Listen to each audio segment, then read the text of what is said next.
एक महाराज जी वृंदावन में थे, तो वो रोज शाम को प्रवचन करते थे। तो एक दिन प्रवचन करते हुए ठाकुर जी के रूप का वर्णन कर रहे थे। बोले ठाकुर जी भांडीर वन में गैया चराने जाते हैं, पीताम्बरी पहन करके जाते हैं, मोर मुकुट पहनते हैं, कानों में ऐसे कुंडल पहनते हैं, आदि आदि सब रूप का वर्णन कर रहे थे। तो उनके सारे शिष्य बैठ करके सुन रहे थे। उन शिष्यों में सबसे पीछे बैठा था उनकी गौशाला में गायों की सेवा करने वाला ग्वारिया। और वो ग्वारिया इतना सीधा था, इतना भोला था कि सब लोग उसको प्यार से भोंदू बुलाते थे। क्या बुलाते थे?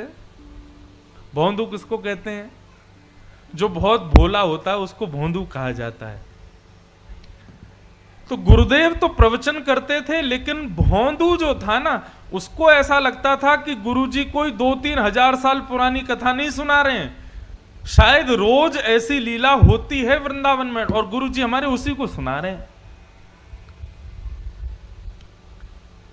आज जब गुरुजी ने बताया कि भांडीर वन में ठाकुर जी गैया चराने के लिए जाते हैं, भोंदू ने जैसे ही सुना, सुन करके भोंदू को लगा मैं भी तो भांडीर वन जाता हूं गैया चराने। अरे उसी भांडीर वन में मैं भी गैया चराने जाता हूं और गुरुजी बता रहे हैं उसी भांडीर वन में ठाकुर जी गैया चराते हैं, लेकिन मुझको तो कभी दिखे नहीं। शायद मैंने कभी ध्यान नहीं दिया होगा। अब गुरुजी ने बता दिया, अब कल से भांडीर वन जाऊंगा तो वहां खोजूंगा ठाकुर जी भी आते हैं, गुरुजी बता रहे हैं। उसका इतना विश्वास गुरुजी की बात पर कि उसको लगा कि ठाकुर जी आज भी आते हैं भांडीर वन। अगले दिन गैया चराने के लिए भांडीर वन गया तो भांडीर वन में गैया सब घूमने लगी और वो यत्र तत्र सर्वत्र वृक्षों के नीचे, सघन कुंजों में, जंगलों में जाके ठाकुर जी को खोजने लगा। गुरुजी हमारे झूठ नहीं बोलते, गुरुजी सही बोल रहे हैं, यहीं पर गैया चराने आते हैं ठाकुर जी। अरे मैं ही अभागा हूं, मैं ही ठाकुर जी को नहीं देख पा रहा, लेकिन ठाकुर जी यहीं कहीं होंगे। अब उसका इतना भोलापन, इतना सीधापन, वो सब जगह ढूंढ रहा था ठाकुर जी को, तो ठाकुर जी से रुका नहीं गया। अकेले जान भोंदू को अपनी गायों के समूह को लेकर के, तभी भोंदू देखता है कि सामने से विशाल गायों का समूह आ रहा है और उस गाय के समूह के मध्य में श्याम वर्ण के पीतांबरी पहने हुए ठाकुर जी उसकी ओर आ रहे हैं। ठाकुर जी को अपनी ओर आते देख भोंदू तो नाचने लगा, निमग्न हो गया, भाव में भर गया।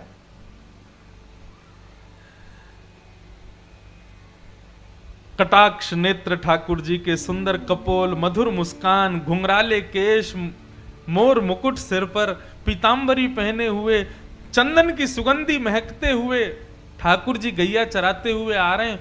भोंदू ने जैसे ही उसको देखा निमग्न हो गया। ठाकुर जी आकर के भोंदू के पास बैठ गए। अब भोंदू और ठाकुर जी दोनों एक दूसरे को देखें। भोंदू बोला, आप वही श्याम सुंदर हो ना जिनके बारे में हमारे गुरुजी सुनाते हैं? ठाकुर जी बोले, हाँ हम वही श्याम सुंदर हैं। बोले, अच्छा। हमारे गुरुजी आपके रूप का वर्णन करते हैं तो लगता है आप कितने सुंदर होंगे, लेकिन आज आपको देख करके ऐसा लग रहा है कि हमारे गुरुजी जो बताते हैं उससे लाख गुना ज्यादा सुंदर हो आप। बड़े प्यारे हो ठाकुर जी। ठाकुर जी बोले, अब केवल बात ही बनाते रहोगे, कुछ खिलाओगे पिलाओगे भी हमको? भोंदू बोला, आप मेरे यहाँ मेरे हाथ का खाओगे? बोले, हाँ हाँ हम खाएंगे, तुम खिलाओ।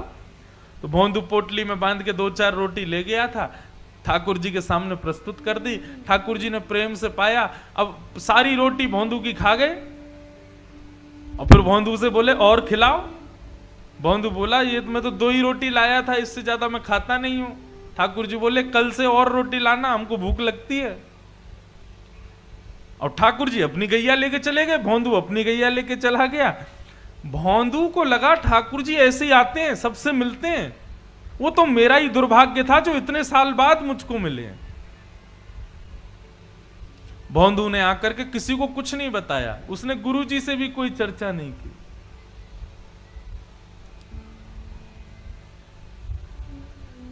दूसरे दिन जैसे ही भोंदू जाने लगा, ज्यादा रोटियां ले गया, ज्यादा सब्जियां ले गया। तो रसोई घर के जो महाराज जी थे उन्होंने जाकर के गुरुजी को बताया। बोले, गुरुजी आज तो भोंदू इतना सारा भोजन लेकर के जा रहा है। गुरुजी आए, आकर के बोले भोंदू तुम तो इतना नहीं खाते, किसके लिए लेके जा रहे हो? तो भोंदू ने सहज भाव से कहा, बोले गुरुजी मैंने आपको बताया नहीं, लेकिन मैं जहां गैया चराने जाता हूं ना भांडीर वन में, वहां ठाकुर जी भी आते हैं अपनी गैयाओं के साथ। कल आए थे, मेरे से रोटी मांग रहे थे, तो मैंने 2 रोटी खिला दी, तो ठाकुर जी को कम लगी, इसलिए मैं ज्यादा लेके जा रहा हूं। तो ये ज्यादा पुरानी नहीं, 60-70 वर्ष पुरानी बात है। गुरुजी बोले भोंदू कौन आता है भांडीर वन में? बोले ठाकुर जी आते हैं। बोले कौन से ठाकुर जी? बोले वही ठाकुर जी जिनकी आप कथा सुनाते हो। गुरुजी बोले सच में ठाकुर जी आते हैं? बोले हाँ। अच्छा बता तो सही कैसे दिखते हैं वो? ऐसे कोई बालक मुकुट उकुट पहन के आ गया होगा, तुझको पागल बना रहा होगा? बोले नहीं गुरुजी मैं बताता हूं ना, बिल्कुल कमल जैसे उनके नेत्र हैं, जब वो मुस्कुराते हैं तो ऐसा लगता है मोतियों जैसे उनके दांत हैं, कानों में ऐसा कुंडल पहनते हैं, और गुरुजी सबसे बड़ी बात, वे जब चलते हैं ना तो वो बांकी अदा से चलते हैं, और उनके पैर जब पृथ्वी पर पड़ते हैं ना, उसके बाद जब जैसे ही पैर हटाते हैं तो पृथ्वी पर एक अद्भुत सी सुगंधी सी उगने लगती है, एक अद्भुत सा दृश्य प्रकट हो जाता है पृथ्वी पर। पीली पीतांबरी पहनते हैं, चंदन की सुगंधी आती है, गुरुजी बहुत सुंदर लगते हैं ठाकुर जी।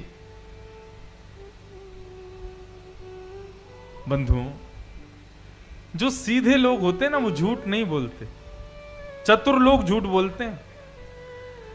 गुरुजी ने मन में विचार किया, कोई और मुझसे कहता तो मैं मानता नहीं, लेकिन भोंदू इतना सीधा है, ये झूठ नहीं बोल सकता।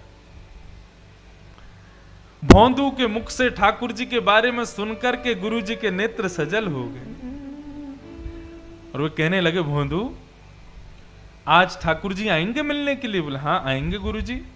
तो बोले आज जब ठाकुर जी आए ना तो ठाकुर जी से कहना कि तुम्हारे गुरुजी ने उनको बुलाया, उनको यहां लेकर के आना, यदि आ जाएं तो। बोले अरे गुरुजी मैं लेके आऊं उनको? बोले हाँ तुम लेके आना। अब भोंदू को यहां भी ये लग रहा है कि गुरुकुल में इतने सारे चेले पढ़ते हैं गुरुजी के, मेरे से भी ज्यादा विद्वान चेले रहते हैं, गुरुजी किसी को भी कह सकते थे कि ठाकुर जी को ले आओ, लेकिन मुझसे ही क्यों कहा? उसको अब भी ये विश्वास नहीं हो रहा कि ठाकुर जी केवल उसी से मिलते हैं। उसको लगा सबसे ही मिलते होंगे, लेकिन गुरुजी ने मेरे को योग्य जान के मुझसे कहा कि ठाकुर जी को लेके आना। भोंदू तो नाचता गाता हुआ पहुंच गया भांडीर वन। जैसे ही ठाकुर जी आए, ठाकुर जी आके बोले अरे भैया भोंदू जल्दी रोटी खिला। अब भोंदू तो तैयारी करने लगा, पत्तल में रोटी रखने लगा, गुड़ रखने लगा, अचार रखने लगा, दही रखने लगा, और रखते रखते बोलने लगा ठाकुर जी आज एक प्रार्थना करूं? बोले हाँ बोलो। बोले हमारे गुरुजी आपसे मिलना चाहते हैं, आप हमारे साथ आज हमारे गुरुकुल चलोगे? ठाकुर जी बोले देख हम तेरे सखा हैं, तेरे मित्र हैं, तेरे गुरुजी से हमको कोई मतलब नहीं है, तुझसे मिलेंगे, तेरे संग बैठेंगे, तेरे संग खाएंगे, तेरे संग रहेंगे, लेकिन गुरुजी से नहीं मिलेंगे हम। चरण पकड़ लिए भोंदू ने, बोले वो मेरे गुरुजी हैं, मैं तो आपको जानता ही नहीं था, मैं तो इतने वर्षों से यहां गैया चराने आ रहा हूं, लेकिन मैंने कभी आपको देखा ही नहीं। गुरुजी ने बताया कि भांडीर वन आप आते हो गैया चराने, तभी तो मैंने आपको देखा। जिन गुरुजी ने आपसे मिलवाया, जिन गुरुजी ने आपके बारे में बताया, जिन गुरुजी ने मुझे आपके योग्य बनाया, वो गुरुजी आपको बुला रहे हैं, आप मना मत करो ना, चलो ना मेरे साथ। ठाकुर जी बोले देख भोंदू तू जो कहेगा सब करेंगे, लेकिन ये तेरे अलावा हम किसी से नहीं मिलेंगे, और चाहे तेरे गुरुजी हो चाहे गुरुजी के भी पिताजी हो, हम तुझसे ही मिलेंगे बस। ठाकुर जी रोटी खा रहे थे बढ़िया गुड़ के साथ में, तो भोंदू ने हाथ से रोटी छिना ली, बोले तो ये भी मत खाओ, ये भी गुरुजी की है। और पत्तल भी उठा ली, बोले ये भी छोड़ो, ये भी गुरुजी के यहाँ की बनी है, ये भी क्यों खा रहे हो?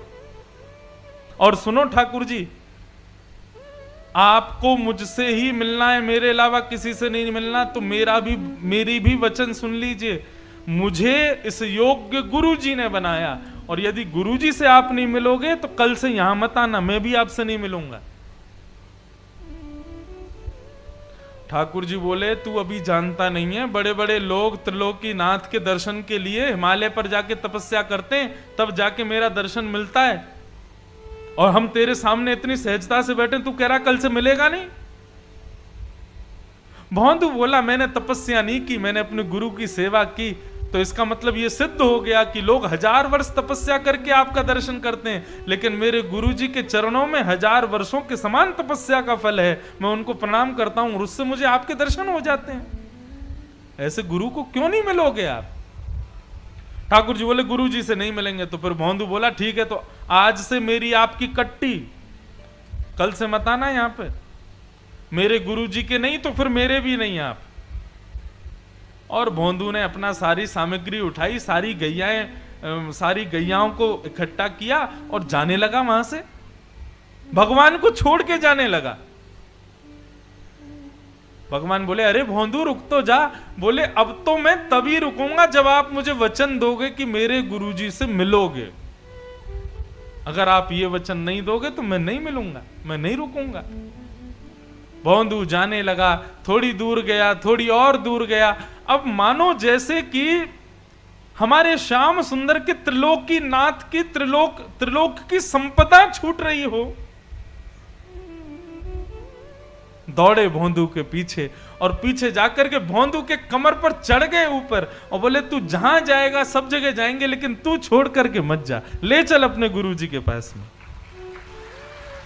और आज आश्रम में बैठे गुरुजी राह तक रहे थे कि भौंदू आ रहा होगा गैया लेकर के।